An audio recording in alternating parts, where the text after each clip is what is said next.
በኖርኩባቸው በ3 ወራት ውስጥ ብዙ ነገር ለምጃለሁ።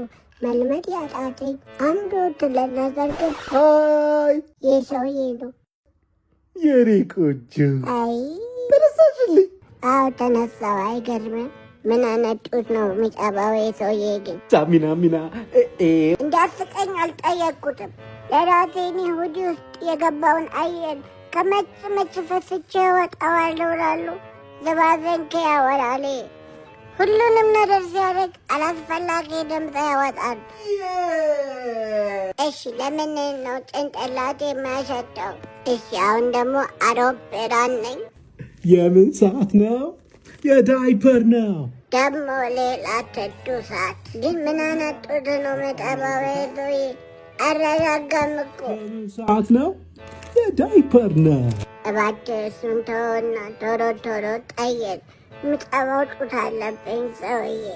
እባካችሁ ከዚህ ሰውዬ አስመልጡኝ እባካችሁ። ቋንቋዬ አይገባም።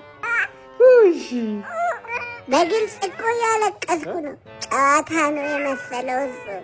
በቃ መቼም ከእጁ አልወጣም ብዬ ሳስብ ወደ ወተት አቅራቢዋ አስተላለፈኝ። እሷ ጋር ስደርስ የሚሰማኝ ሰላም አተነፋፈሴ ይቀየራል። ተመልሰሽ ለዛ ሰውዬ እንዳትሰጪኝ አልኳትና የዕለት እንጀራዬን ጎርሼ ተኛሁ። ባይ